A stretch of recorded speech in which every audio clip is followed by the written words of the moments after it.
Om Namo Narayanaya. We're continuing our walk through the Kama Sutra, starting a new chapter, and it is called Of the Embrace. I want to mention before we go any farther, because I've already read just a few bits and pieces of this, at the very beginning it talks about a couple embraces. And one of them would clearly be assault in modern society or in America.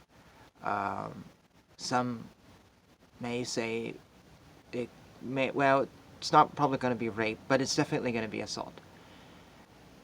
So please keep that in mind, that there is a context needed when reading the Kama Sutra about a culture that may or may not exist anymore.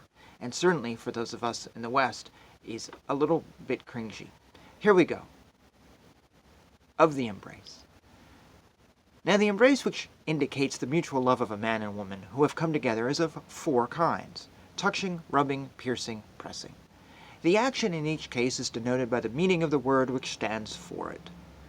When a man under some pretext or other goes in front or alongside of a woman and touches her body with his own, it is called the touching embrace.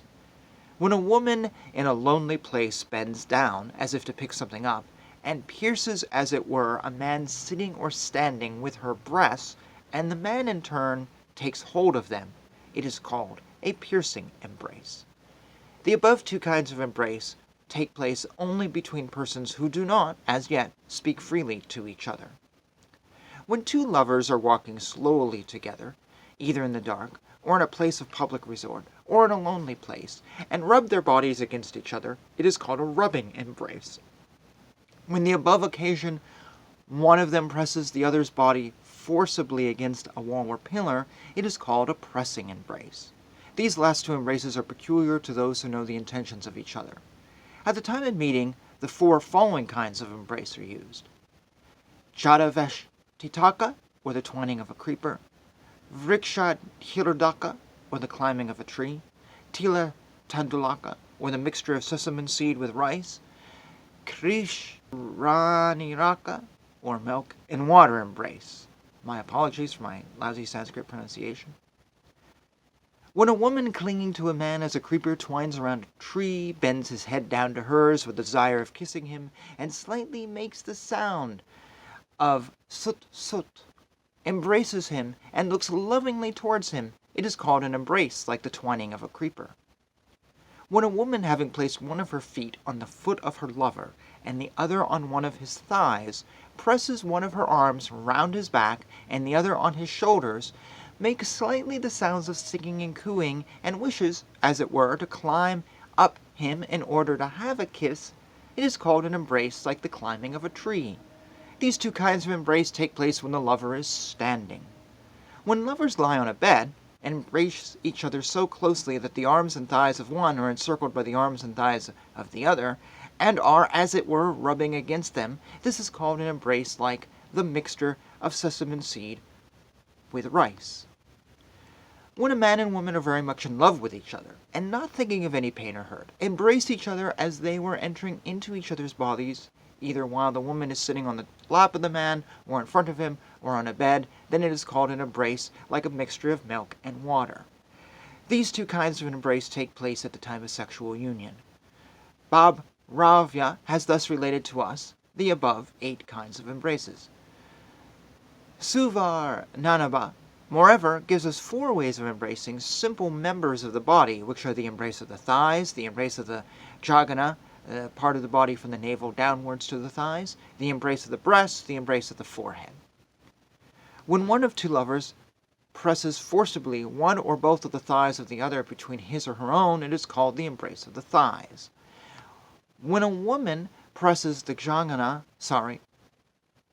when a man presses the jagana, or middle part of the woman's body against his own, and mounts upon her to practice, either scratching with a nail or finger, or biting, or striking, or kissing, the hair of the woman being loose and flowing, it is called the embrace of the jagana. When a man places his breasts between the breasts of a Vatsayana woman and presses her with it, it is called the embrace of the breasts. When either of the lovers touches the mouth, the eyes, the forehead of the other with his or her own, it is called the embrace of the forehead. Some say that even shampooing is a kind of embrace because there is a touching of the bodies in it, but Vatsyayana, the author of the sutra, thinks that shampooing is performed at a different time and for different purpose, and it is also of a different character, cannot be said to be included in the list of embraces. There are also some verses on the subject as follows. The whole subject of embracing is of such a nature that men who ask questions about it, or who hear about it, or who talk about it, acquire thereby a desire for enjoyment. Even those embraces that are not mentioned in the Kamashastra should be practiced at the time of sexual enjoyment, if they are in any way conducive to the increase of love or passion. The rules of the Shastra apply so long as the passion of man is middling, but when the wheel of love is once set in motion, there is no Shastra and no order. Thus ends this chapter. It was a very interesting last sentence. So this book is telling you what to do, but once you get it on, the book goes out the window. I said at the beginning, there is a lot of context that is needed, and I believe that not all of this book can be brought to the contemporary world as it is, without change. And that makes me feel a little bit bad, because these scriptures, we put them high up as holy scriptures, but if they're not valid today, on the other hand, maybe society has changed in a bad way, but that's a discussion for another channel. Anyways, thank you for hanging out with me on this discussion of embraces.